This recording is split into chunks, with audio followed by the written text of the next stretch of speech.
Hai pemirsa semua, jumpa lagi bersama saya Stefanisa.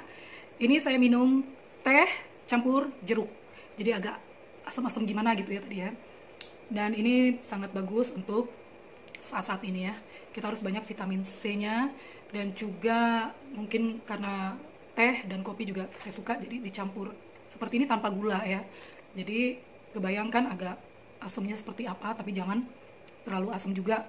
Kalau misalnya kita punya sakit mah, saya juga sakit mah sih, tapi ini jeruknya dikit kok.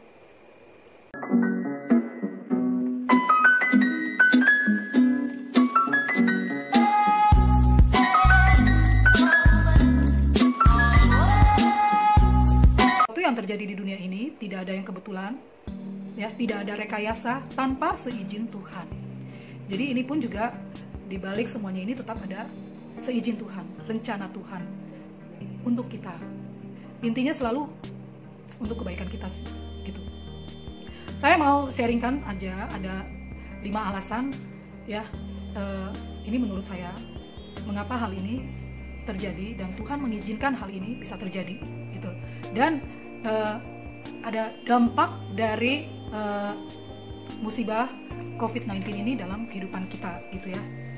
Dan yang pasti kalau kita berjalan bersama Tuhan dalam segala sesuatu yang terjadi dalam kehidupan kita, yang pasti itu ada hikmah di balik semuanya ini. Nah, saya mau kasih 5 hikmah. Itu adalah satu ya, hikmahnya adalah ini dulu deh, bumi ya, udara kayaknya semakin sejuk, semakin bersih ya. Yang tadinya polusi, kendaraan-kendaraan yang begitu banyak gitu, polusi. Kalau saya jalan ke Jakarta atau di jalan-jalan utama, yang saya hirup bukan hirup udara segar, tapi hirup udara asap gitu. Asap kendaraan, asap polusi, asap dari mana-mana aja gitu ya, dari pabrik, dari motor, dari rokok gitu. Nah untuk dalam bulan-bulan ini sedikit mengurangi asap itu ada di dunia, bisa dikatakan dunia ya, karena negara lain kan lockdown gitu ya, dan Indonesia sih nggak lockdown, makanya nggak sepi, jalanan tetap ada gitu, tapi mengurangi. Dan juga lapisan ozon itu kan yang tadinya ya sudah menipis dan bolong, dan mungkin dengan ada musibah ini menjadikan sedikit mengurangi lah lapisan ozon itu gitu, dan atmosfer itu supaya tidak terlalu bolongnya, tidak terlalu parah gitu ya. Nah ini mungkin satu hikmah untuk kebaikan setiap makhluk hidup yang ada di bumi ini ya. Pabrik-pabrik limbah yang mengeluarkan limbah di sungai, yang meracuni air bersih. Nah sekarang kan banyak pabrik yang sudah karyawannya sudah berhenti gitu, pabriknya tutup ya. Jadi akhirnya limbah-limbah di air itu jarang ada gitu, jadi air tetap kembali bersih. Nah itu hikmah pertama yang saya ambil dari dibalik COVID ini. Dan juga hikmah kedua adalah bahwa jadi udah gak ada lagi salah satu anggota keluarga yang menyatakan bahwa orang tuanya sibuk bekerja, jadi anak-anaknya suka mengeluh karena orang tuanya tidak memperhatikan anak-anaknya gitu ya. Tidak ada kasih sayang yang mereka dapetin gitu seutuhnya, karena orang tua sibuk bekerja, orang tua sibuk melayani gereja, sibuk pelayanan kemana-mana gitu. Dan ini diharuskan untuk kita tetap dalam satu rumah selama 24 jam. Dan itu selalu ada. Jadi ada anak, ada ibu, ada bapak gitu. Dan juga orang istri mungkin selalu ditinggal suami dalam pekerjaan gitu ya. Dan akhirnya sekarang suami selalu ada terus di mata istri gitu. Dan juga istri-istri, ibu-ibu yang tadinya sibuk gitu, sekarang mulai bisa belajar memasak dan juga bisa menjahit ya. Pokoknya berkreasi lah, menjahit untuk bikin masker gitu. Berkreasi dalam segala hal di dalam rumah ya. Anak-anak juga banyak mendapatkan perhatian dari orang tua gitu. Dan itu bisa terjadi di saat ini karena adanya COVID-19 ini.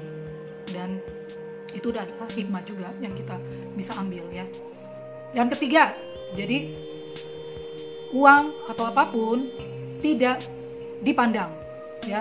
mati pun, meninggal pun maksudnya ya, meninggal pun juga hanya dengan peti kayu sederhana aja gitu, dan langsung dikubur, ya kan? Sama, semua yang dihadapin juga dengan orang-orang biasa, dan juga semua disatukan di dalam satu sel.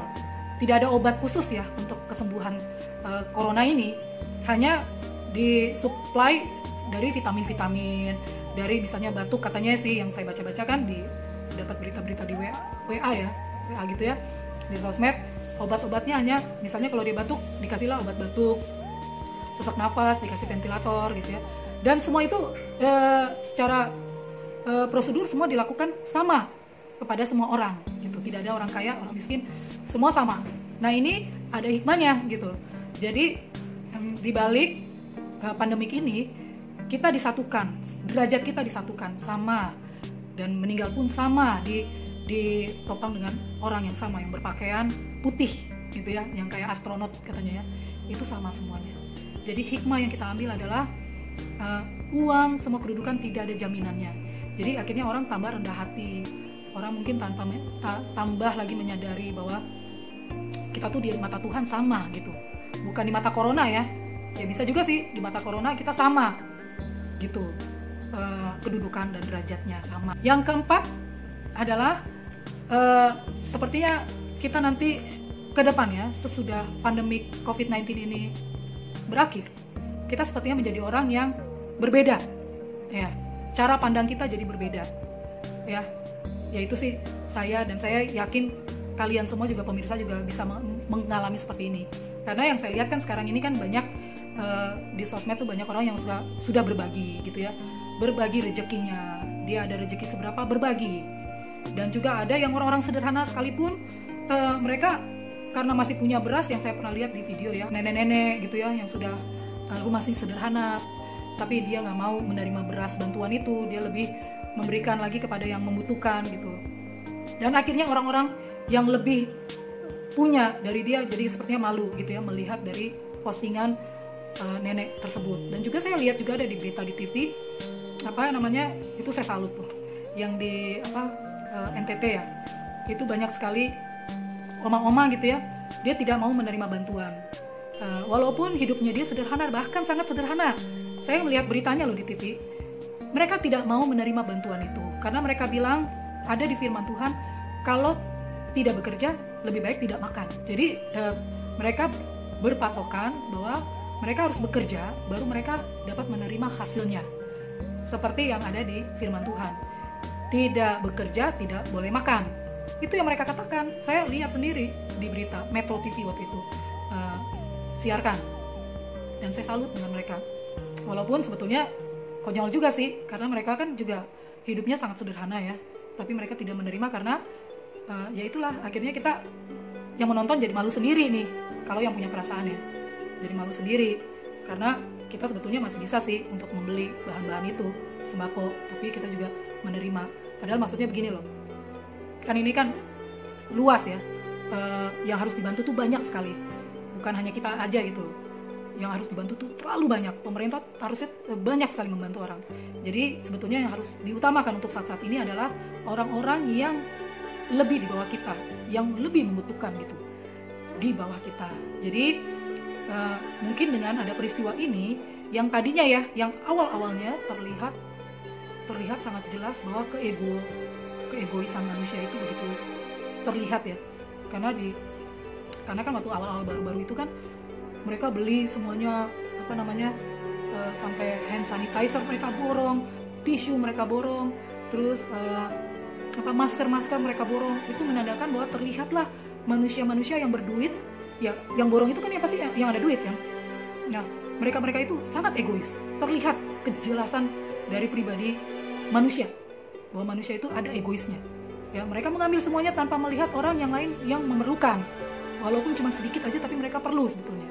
Tapi yang punya duit itu mereka mengambil begitu banyak untuk mungkin disimpan, ada yang mungkin tidak dibisniskan, mereka simpan aja gitu ya, supaya nanti ke depannya mereka bisa ada terus gitu. Ada juga yang malah dibisnisin, itu lebih konyol lagi ya, lebih nggak berperi kemanusiaan, karena mereka bisnisin dengan menjual lagi dengan yang lebih mahal. Dan akhirnya dengan terjadi seperti itu kan mereka jadi malu. Ya kalau malu ya, Tapi saya berharap sih mereka bertobat dan mereka malu gitu. Dan setelah pandemik ini berakhir, dan saya yakin bahwa cara pandang manusia, cara berpikirnya manusia yang tadinya sombong, yang tadinya greedy, yang tadinya rakus, yang tadinya mau menang sendiri, yang tadinya egois, yang tadinya bermewah-mewah, menampilkan kemewahan, ya kan sekarang semuanya harus prihatin bahwa ini terjadi bukan hanya untuk orang tidak berduit atau menengah ke bawah, tapi kan ini terjadi seluruh dunia, terjadi juga dengan mereka-mereka yang punya duitnya.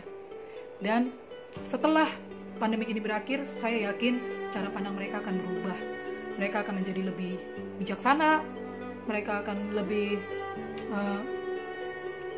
mudah tersentuh gitu ya, dan juga mereka akan lebih mengasihi, dan mereka juga akan lebih mensyukuri untuk setiap keadaan gitu.